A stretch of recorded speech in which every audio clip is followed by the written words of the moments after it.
Hey guys, welcome to Priceless B Movies. I'm your host, Colin Price. And, a lot of you will remember this. Back in 1998, 1999, we had a couple of horror movies that really kind of set a new standard. We had The Sixth Sense, which kind of reinvented ghost movies, and then we had Blair Witch Project, which kind of invented the found footage genre that a lot of us kind of love today and a lot of us kind of hate today.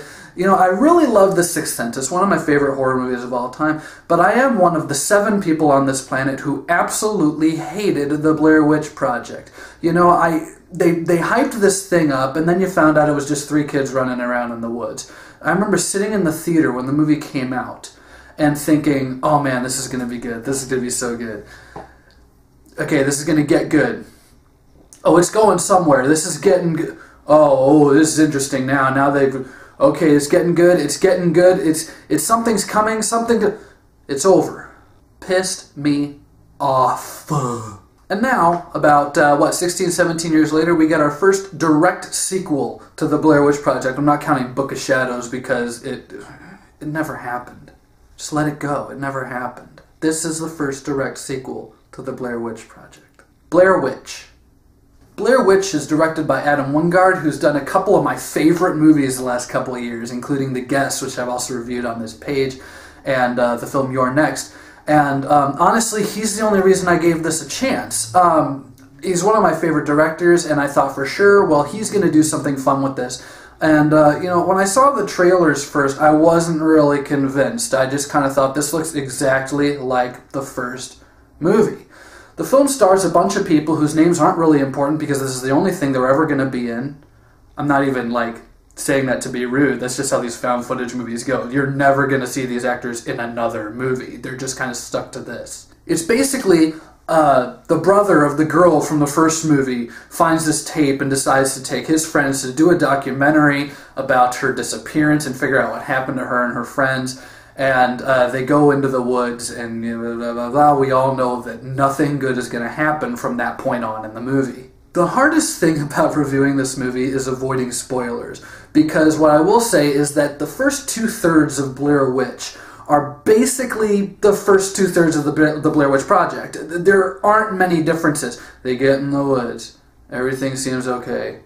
Weird stuff starts happening. The little stick figures start showing up, and, one of them gets injured, but kind of not, and just weird sounds in the forest, and, it seems like it's been nighttime for the last few days for these people for no reason, and it's just weird stuff, but nothing's really happened. It's ultimately not until the last 30 minutes or so that things actually start going on, but man, when those 30 minutes hit, when you get to the last 30 minutes of Blair Witch,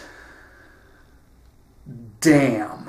They pull out all the stops. Getting straight to the pros and cons of the film. First, the pros. Unlike with the Blair Witch Project, I actually liked parts of this movie. This is the movie that I think the original Blair Witch should have been in a lot of ways. Because like I said, the first 2/3 are basically the same movie, but it gives us an ending. It actually starts building on intensity. It gives you, without giving away too much, a tangible threat. This isn't, oh my god, there might be something out there. This is, there's something out there. That's all I'm going to say about that for those of you who haven't seen it. But there is something in these woods with these kids. And it actually builds toward a legitimately intense climax. And I really give the director and the cast and the crew props for that, because that's what the first film didn't do. The movie ended before there was a legitimate, tangible threat to these kids. For all you know, at the end of the original Blair Witch Project, and I like to joke about this still because it's what I thought when I was originally watching the film, is at the end, oh, she dropped the camera, she tripped. It was so stupid. It was the worst possible way they could have ended that movie. That movie was minus an ending, in my book. Blair Witch does not repeat that mistake. You get legitimate intensity, legitimate scares, legitimate shocks. That's the pro. That's the biggest pro that I can give this film. The cons, however, basically, as I've said a couple times already, this is the Blair Witch Project. If you've seen the first movie, the only reason for you to watch this movie is if you had the same issues that I did, basically. If you thought that you were kind of cheated by the ending because it didn't really build as a genuine horror film, it just kind of copped out. Like I said, this movie doesn't do that. But the problem is that you're not getting anything new here. Other than the last 30 minutes, you're not getting anything new that you didn't get in the Blair Witch Project. For so much of the movie, for the majority of the movie, it's the exact same film.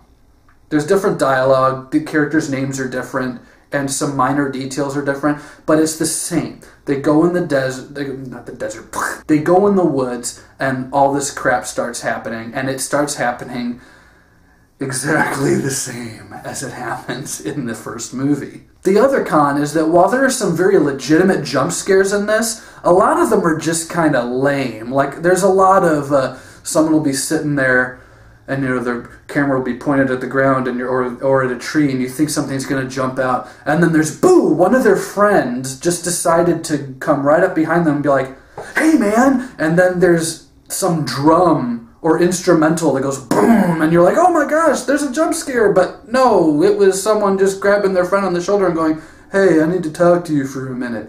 That's really lame.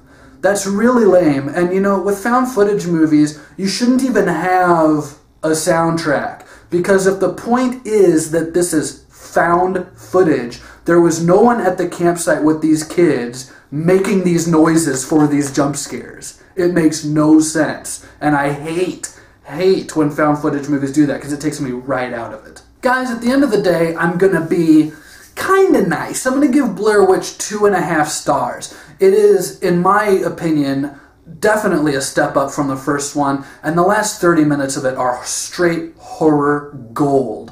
But to get there, you've got to go through an hour of the exact same crap that you've seen in the previous film. And that's not, it's imaginative, but it's not imaginative enough, at least for me. So I can't give it a higher rating than that. That's my review of Blair Witch. Stay tuned, I got a lot more of these reviews coming. Thanks for watching, and stay tuned for more Priceless B movies.